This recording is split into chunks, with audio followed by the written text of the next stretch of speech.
What's good? What it do? You already know who it is. It's Mr. UKNOOo TV up in this mug. You heard me? Now check this out, man. Y'all already know. First and foremost, I want to thank everybody for watching the videos, everybody for liking the videos, everybody that's been leaving their feedback in the comment section. You know what I mean? Thank you, man. I appreciate that. You heard? Now I want to thank everybody that subscribed to the channel, all my new subscribers, all my old subscribers. I appreciate y'all. You know that. You know what I mean? Now we got this joint. Gloria Velez said that Aaron Hall tried to sacrifice her and Tupac saved her. You know what I mean? For being industry sacrificed. Before I get into that though, you know I gotta get into this. I ride around with the pistol on the side. I blow it down with the dollar to the sky. You know, you niggas gotta have what it do, you know it's homicide. Spitting stupid reckless thoughts got me feeling hectic. That's life for your ass, grow up fast. Learn the ways in these streets, envy's always lurking. Devil's out, weak soul searching. Yes, sir, and I am back like Cook. You heard? Now, Gloria Velez, she was a video vixen, you know what I mean, back in the 90s, right? Now, she was Aaron Hall girlfriend. She was 17, pregnant at the time. Get it? She was 17 and pregnant at the time. Now, Aaron Hall had to have been like 31, 32, going on 30. Come on, man. Like, with that young girl. But that's a different topic. But still, come on, man. Now, she did a bunch of stuff, you know what I mean, for like The Game. In this video's Ja Rule. You know what I mean? And a couple of other people, man. Joe Buttons, a lot, etc. a lot. You know what I mean? They said she was a passing around girl at one point, but you know what? That's allegedly. Nobody really know that. So, but yeah, man, Tupac saved her. You know what I mean? Was about to go down. You know what I mean? Tupac got a heart. You know what I'm saying? Let's put it that way. Tupac, he was thug. You know what I mean? He did his thing, but Tupac had a heart. You know what I mean? So, let's get into this. Let y'all hear what she had to say about this whole little deal. And you already know. Make sure to like, share, and leave y'all feedback in the comment section. You heard? You know? So yeah, let's get right into it, okay? Absolutely. So it's the year 1996. I am dating Aaron Hall. I am 17 years old and pregnant at the time, I know. We're actually in LA, and he was going to sign with Death Row Records, okay? So he's recording, doing music, you know, he's doing video shoots. And I was, you know, part of it. We were living out in a hotel, you know, because we wasn't, you know, living there. We was just recording, and he was just getting a feel of the whole, everybody's going to sign with Death Row. You know, you got Pac, you got Casey and JoJo, you got Snoop. It was amazing to be a part, you know. So, yeah, Aaron's super talented, and they want him to be a part of Death Row Records. We were invited to a Mother's Day event, 1996, and all of Death Row family and friends were supposed to come and watch, you know, their relatives perform for them. So I thought that was a beautiful thing. I was going to get my hair and nails done, and Aaron was like, I can't take you. Tupac is going to take you and make sure you're good and safe. I was like, oh, okay. You know, we're in LA, and, you know, my first time out there, so okay, he's gonna make sure I'm safe. I didn't think nothing of it. And at that time, him and Pac were talking, things seemed a little antsy. He was more on edge than usual, Aaron. And so Aaron said he had to go to a meeting. That's why he couldn't, you know, take me to get my hair and nails done. And it was an important meeting, and he couldn't miss it, so Pac's gonna hold me down. So I go to the salon. You know, me and Pac had deep conversations. That was the first time I've ever been alone with him and actually one-on-one. I mean, he schooled me on life. He schooled me on becoming a mom. He schooled me on just so many things that I would never forget our conversation, ever forget our conversation about this industry. I mean, me being 17 and all this is in front of me, and it's a wow factor, you know, all these celebrities and, you know, in the studio and video shoots, and this man is so deeply spiritual, so connected with, you know, himself and the worldly things that are going on. He just knew so much, and I'm grateful that I got that opportunity to have with him. And then we met up with Aaron after I got my nails and, you know, hair done. We went to the hotel, and Aaron's extra, you know, stress and pacing back and forth, and him and Pac start talking. So he's extra mean, extra just everything. And I felt like there was something going on. It's more than just business. So to let you know, allegedly, when he was, you know, going to this meeting, he was kind of pleading for my life, you know. Some of these people, to be down with the cause, you got to sacrifice people, which is insane to me. And allegedly, they told him, you know, there come a dime a dozen of her. You know, she could be replaced. I don't care if she's pregnant. You can get a pretty young thing, and it's no big deal. So allegedly, he said, no, I'll be damned. I'm not going to do that. I love her. You know, I'll die for her. So they went back and forth, and allegedly it was said, it's going to happen if you like it or not. So he buys me a white dress to go to the event, right?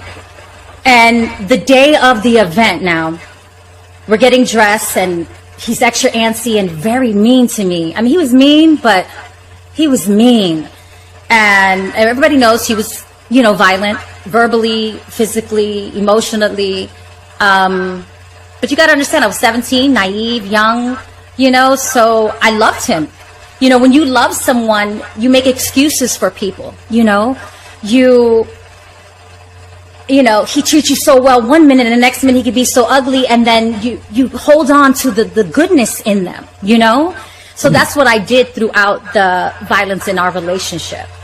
So the day of it, we're getting dressed, and we're leaving the hotel, and we waiting outside in front for our limo. And Casey and JoJo was standing outside waiting for their limo as well.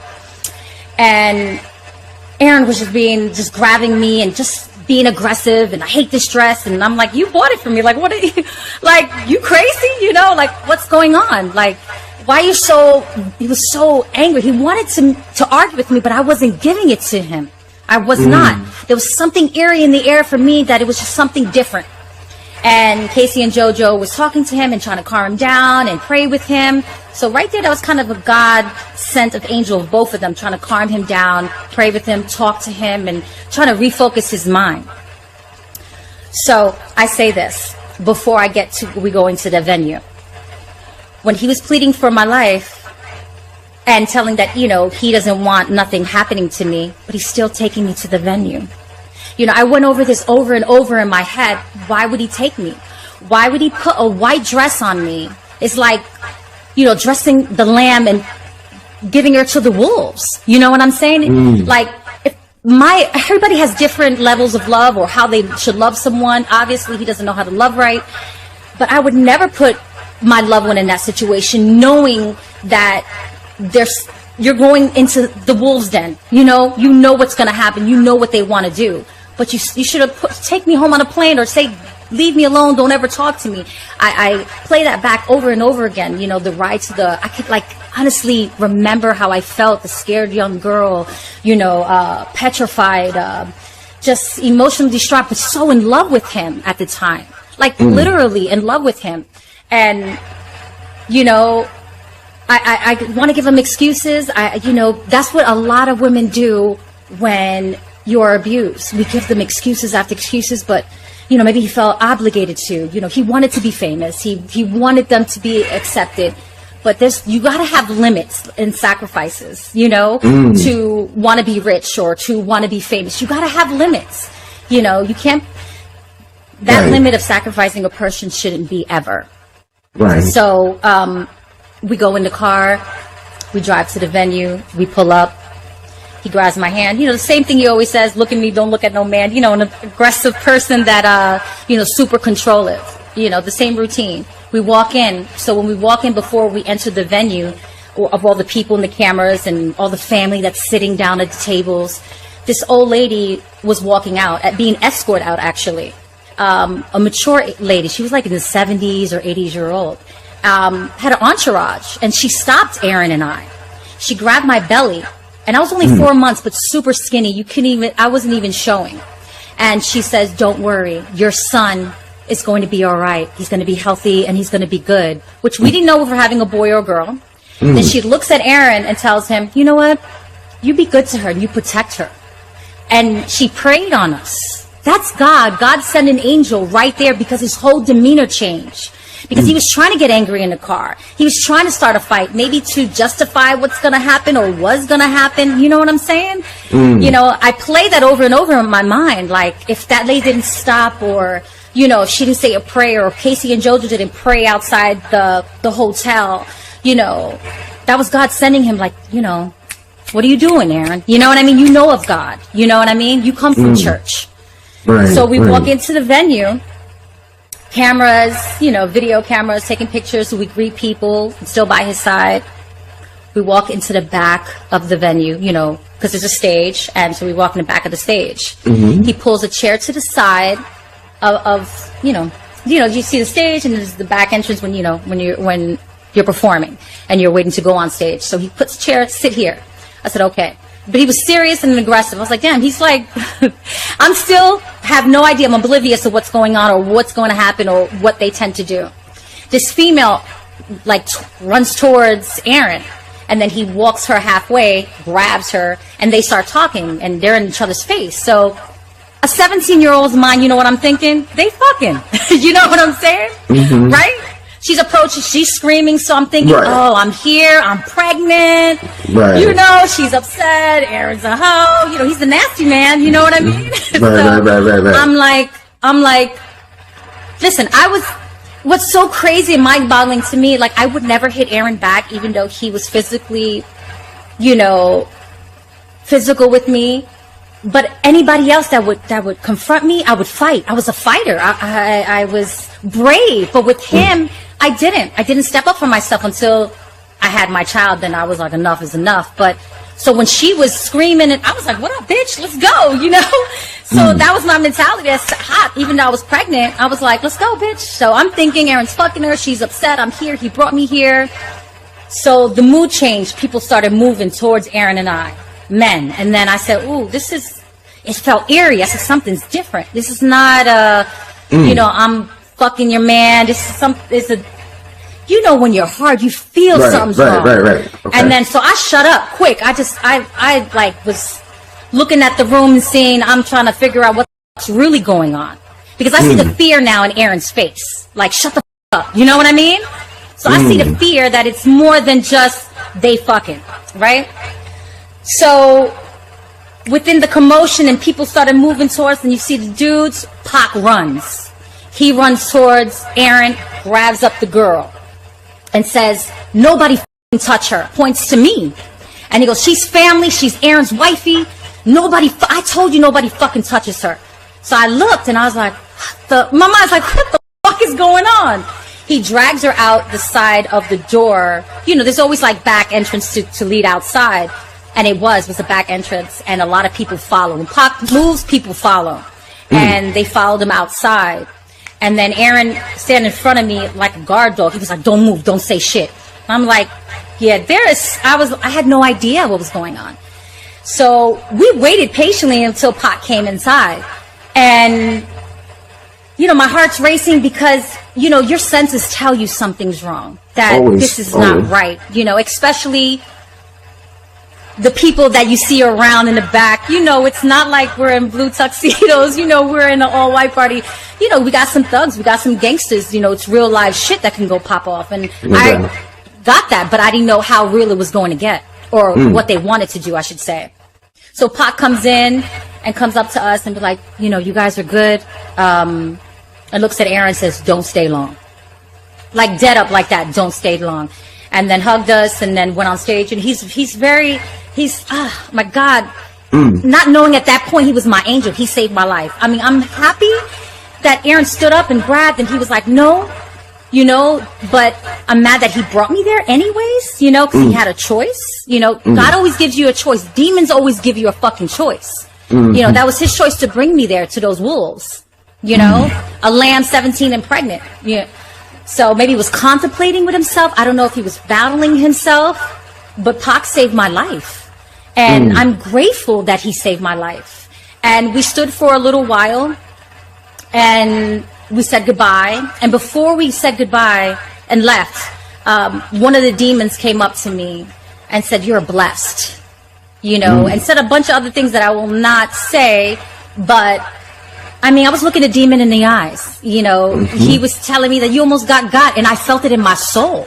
Like when he stared at me and looked at me and was like, "Oh, you just passed, you almost died." Like, and I felt it. Like I felt his aura, his heaviness. You feel that shit, you know? And then we left and then we went to the hotel. He didn't go to any other recordings. He didn't go to any other video shoots. And we went on a plane and left a few days later. We never turned around. And then 4 months later, Pac dies. And I was devastated, you know, because in the beginning, I didn't know that he saved my life. I know he saved maybe an ass whipping because it looked like more than one wanted to kick my ass. But I didn't know the reason that they wanted to, you know, leave me to die. You know, the setup allegedly was to make it look like a gang thing, you know, beat her up to death, you know, and leave me on the side of the road somewhere. So that's what allegedly they were supposed to do. And whatever else, because there was dudes approaching. So it wasn't just a female, you know, she had dudes with her. What was her purpose? The female. To drag me out, to start it off. Remember, it's all about a look. So it's got to look like gang related, grabbing up another girl, dragging her out of the venue, and then whatever dudes and the guys beat me up, rape me, whatever they wanted to do, and leave me on the side of the road for dead. So that was the plan. They trying to knock me off my fucking grind. Why these bitches always hating all the time? Why these lame niggas trying to stop the shine? Cause I be on my shit. These niggas hating.